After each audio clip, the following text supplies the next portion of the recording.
didn't start a business just to keep the lights on. You're here to sell more today than yesterday. You're here to win. Lucky for you, Shopify built the best converting checkout on the planet. Like the just one tapping, ridiculously fast acting, sky-high sales stacking, champion of checkouts. That's the good stuff right there. So if your business is in it to win it, win with Shopify. Start your free trial today at shopify.com/win. Scrolling with Haley. I am Haley Karania. I scroll with the homies here in the live chat because there's a lot to scroll through on X, on Instagram, on TikTok. Cutting through the clutter, one hot take at a time. Love seeing you all in the chat before the show. I tried to jump in just a few minutes before to say hello. I love the chat interaction. Thank you for helping. But I do it to get all of the videos and all of the content that you won't find anywhere else. Scrolling with Haley. Just search that up and I will be there. Follow and listen on your favorite platform. 11:30, we're going to check in with Doug Bell. We'll get the Open Championship coming up from jolly old England this weekend. We're live at Social Taco. You can hear some of our friends behind us in the Taco Terrace. Come and join us, socialtaco.bar for more information. It's telling you the Jocks text line. It is open, 205-834-9450. And one of our listeners, Pat, and I'm not sure who this individual is, but they said, this is for Pat. I know he loves the Cardinals. This newspaper clipping is from the Birmingham Age Herald newspaper. Oh, wow. February 22nd of 1927. Oh, my goodness. If you want this, I'd be happy to mail it to you. Love the show, and I listen every day. Well, thank you. And as I zoom in, it's O'Farrell and Alexander will shoulder the burden of pennant race for the 1927 cards. Oh, that'd be cool. That'd be fantastic. So we appreciate put it in the that. office there. I got something from Rickwood that the guys at Rickwood gave me. You've often remarked that the 27 Cardinals were one of your favorite teams. It was like the Alabama team, the missing ring. It was a very good team. Very much so. It was indeed. Yeah. All right, let's go to jolly old England. Our man on the scene there at Royal Birkdale. What is it, about 20 miles north of Liverpool, not too far from Manchester, right? If I'm knowing my geography for England. Is that right? Yeah, Pat, that's exactly right. And the weather, by the way, is awesome. You know, usually expect cold weather. No. A lot of wind, come on. People are wearing sunblock. I didn't think they had sunblock in England, but they Well, do. have you had your hydration breaks? Do they have those in golf? I know they have it in soccer. I don't know. They complained about them a lot during the soccer over here. Hey, Doug, listen, we were talking about this earlier, and this is a real problem potentially. If England gets to the finals, what are they going to do with this golf tournament? Like, I'm reading stories that they're actually considering moving some schedules around. What are you hearing? Well, yeah, I heard that they would move the tee times back, so in case there was some sort of tie or whatever, and they had to play extra holes. They didn't want to conflict with the potential of England being in the championship match. So that's real, guys. And you know what's funny? Of course, I've known a lot of these folks over here for years, and they're like, Doug, wouldn't it be great if England won the World Cup in the United States on your 250-year anniversary? And I'm like, what are you kidding? No, that would be terrible. No, not at all. We don't want that to happen. You get to the championship, but we don't want you to win in the United States. I don't know. The patriot in me is coming out, and they didn't seem to like that answer. I don't know. And then what if they win the World Cup on our soil, but then we go over and win the Open Championship this week? How about that? Well, we're pulling for France because they actually helped us out to beat your British butt. Yeah. There you go. And I think France has the best team, at least from what I've been told. But the English golfers, I mean, Fleetwood grew up here in the neighborhood. He's playing well. Justin Rose always seems to play well. Aaron Rye, won the PGA Championship. He's an English guy. So they have some pretty good players. So I think there's an opportunity for these guys to win the Open Championship. I don't know, guys. But, hey, listen, Victor Perez is a Frenchman playing in the Open Championship. So, I mean, France, they haven't had a major golf championship since, like, 1907. Oh, wow. So that would be a big deal for them to win the World Cup and have a Open champion, too. So let's root for France. How about that? There you go. Oui. But before we start going, player by player to get your thoughts on who potentially could be hoisting that cup later on this week, I do want to ask you, the weather, and you just brought it up because we always think about, okay, the Open Championship, it's going to be in the 50s, windy, it's going to be raining, it's going to look like a day in Seattle. What's it look like for the rest of the week, and how's this course going to play?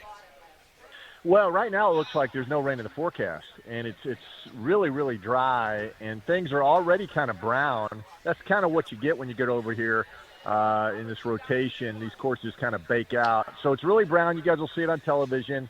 All the players, I mean, Rory was out today, Scotty Scheffler, David Duval, by the way, as a past champion, he's playing, or at least he'll play a couple of rounds. They're all wearing shorts. So it's really a warm, summery feel, which is a little unusual, and I think that'll affect the golf course guys because, you know, Birkdale is considered the toughest of all the courses in the rotation. So when the fairways are that firm, it brings in all these crazy pot bunkers and all these unusual little layouts on the golf course. So I think it's going to be really hard. You know, firm golf course makes a really hard and difficult golf course, and I think that's ultimately what we're going to see. And the wind, obviously, is always a factor. It's, you know, and this is an interesting golf course because they have 4 par 4s that are about 500 yards, and they have 4 par 4s that are just inside 400 yards. And the short ones go against the wind. The long ones have the wind at their back. It's really a wonderful golf course. And wait till you guys see it on TV. You know, Jordan Spieth won his last major championship, and I guess that was, 9 years ago, something like that. So it's good to be back at Birkdale. This is really a neat place. You know, Doug, when I was looking at it and knowing a little bit about the course, but looking at the drone footage that I've been watching in the last couple of days makes me really appreciate in some of those towering dunes and some of those things that the players are going to face. For our listeners, though, who haven't seen those drone shots, paint the best pictures that you can of the landscape and what these players are going to be looking at from shot to shot. Well, you know, it's interesting, and the term links golf, you know, links, it links the land with the ocean. And so we're right here on the water, and it's natural terrain, guys. You know, these little pot bunkers is really what the sheep, you know, they bunker down when the winds would kick up and the rains would get bad. You know, they would hunker down in these little pot bunkers. And so the people who designed these golf courses way back when were like, all right, that'll just be part of the golf course. And so it's a very natural terrain. They don't, you know, this was built, you know, more than 100 years ago. So they didn't have earth-moving equipment like we have here in the United States.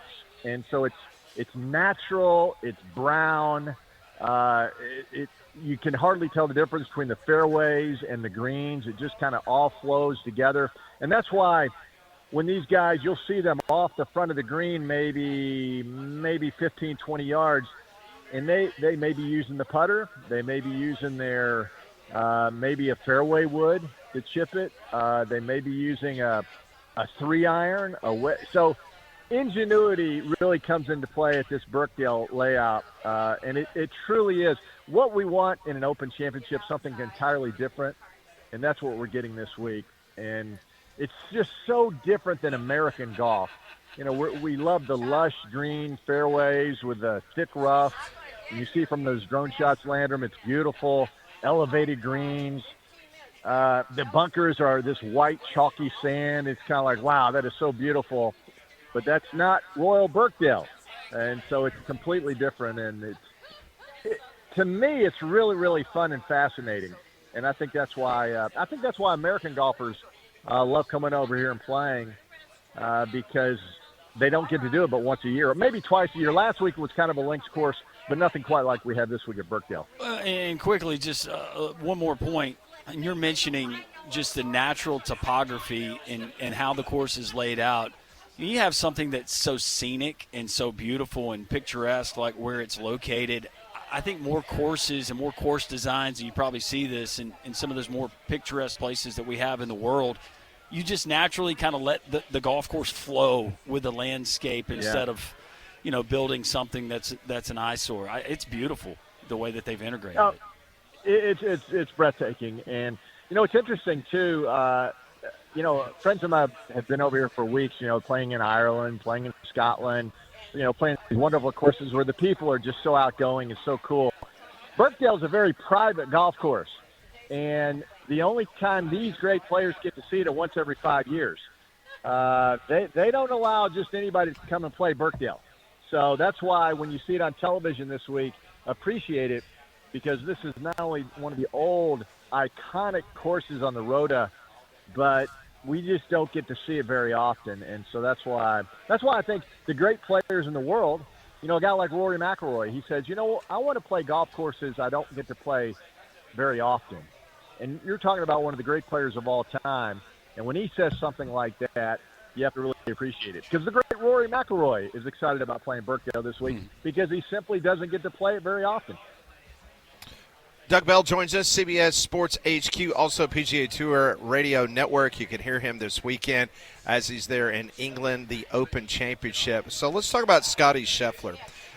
Every time you've been on talking about the majors, we talk about him being one of the top golfers, not only for the particular tournament, but also just the world rankings. But this has not been a typical Scotty Scheffler last month or so, including something that happened last week that has not happened in 4 years. He missed a cut. What's going on with Scheffler, and what can we expect from the Open and the world's best player? Pat, it's interesting. If you grab any player on the PGA Tour and say, hey, up to this point, you're going to have 9 top 5 finishes. You'll have 4 runner-up finishes. You'll have a victory. What would you think? And they'd say, I'm having a heck of a year. I mean, that's unbelievable. But for Scotty Scheffler, it has been a disappointing year. This is his last chance to win a major championship in 2026. Reason being, guys, statistically, over the last 4 years, he has been the best iron player in the world by a wide margin.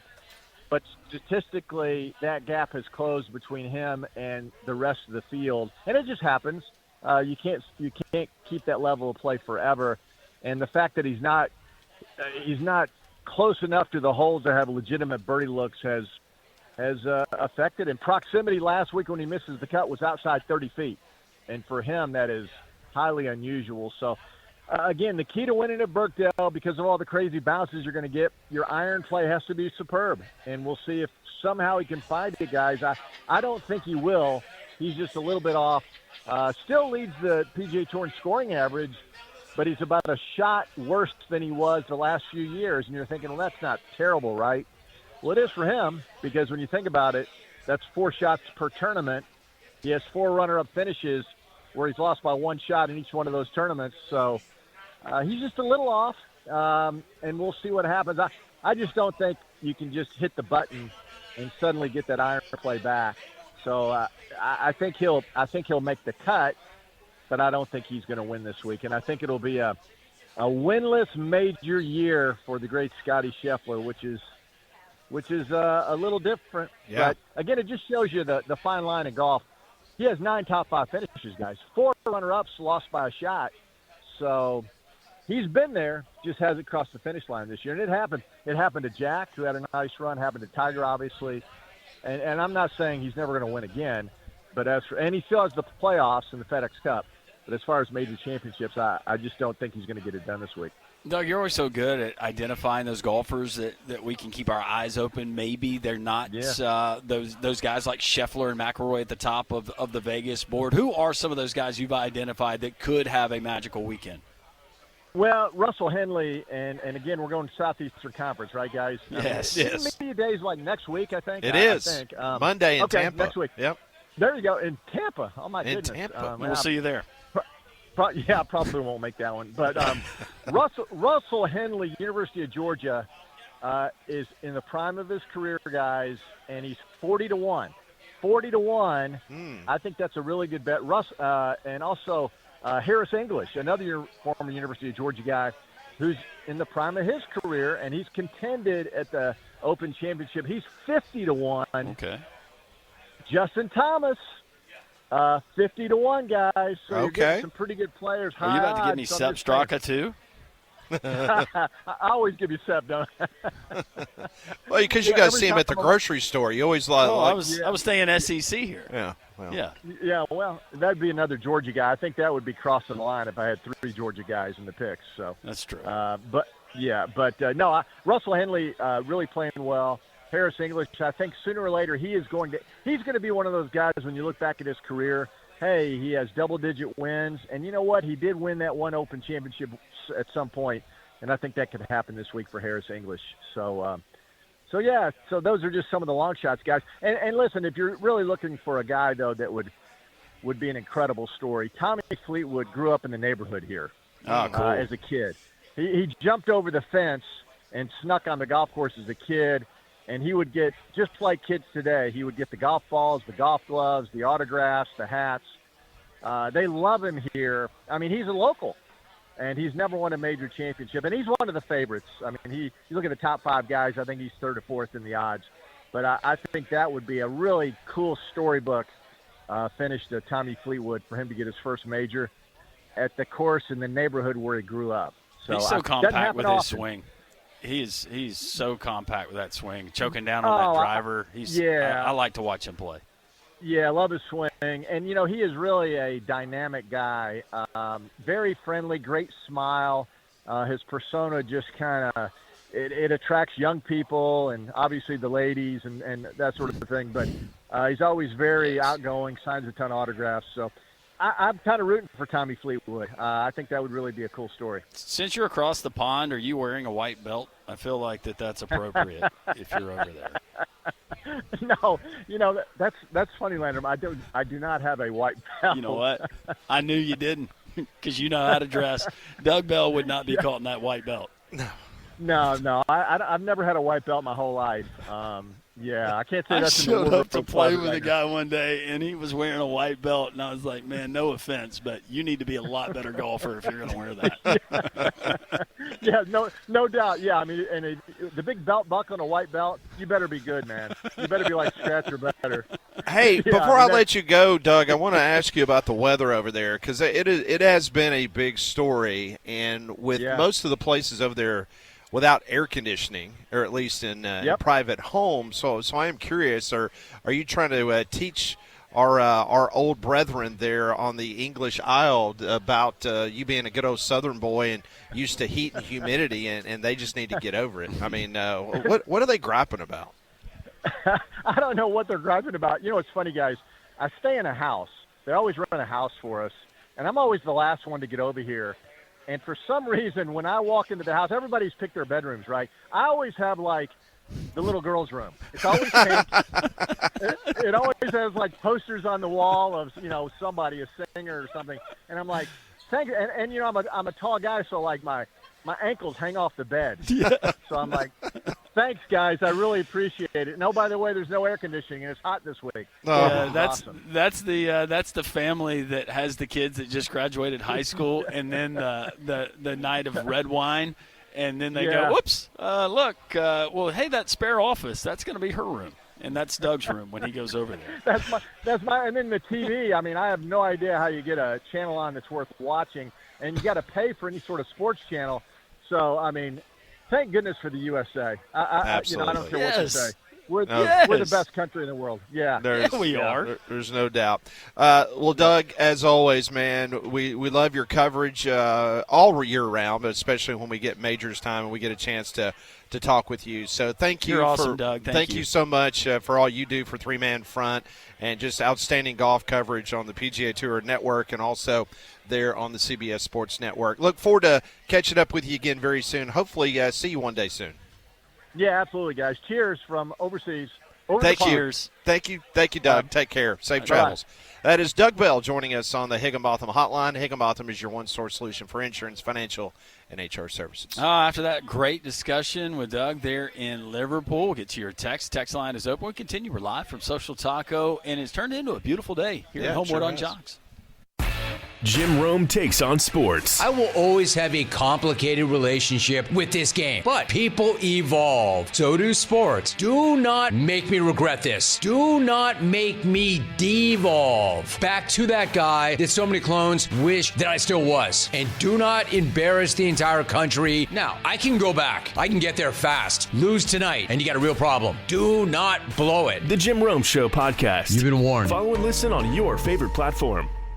Hey, I'm Chris Van Vliet. Go behind the scenes and beyond the headlines with the biggest names in pro wrestling and beyond. Jeff Jarrett, great to see you. In this business, the story behind the scenes, so much more entertaining than what you see on camera. Ladies and gentlemen, my name is Paul Heyman. Mr. Heyman, you are a master at the little things. That's how you turn good into great. What does it take to achieve greatness? Whatever it takes, I'm willing to do. That's an Emmy-winning performance. How about it? Insight with Chris Van Vliet. Follow and listen on your favorite platform.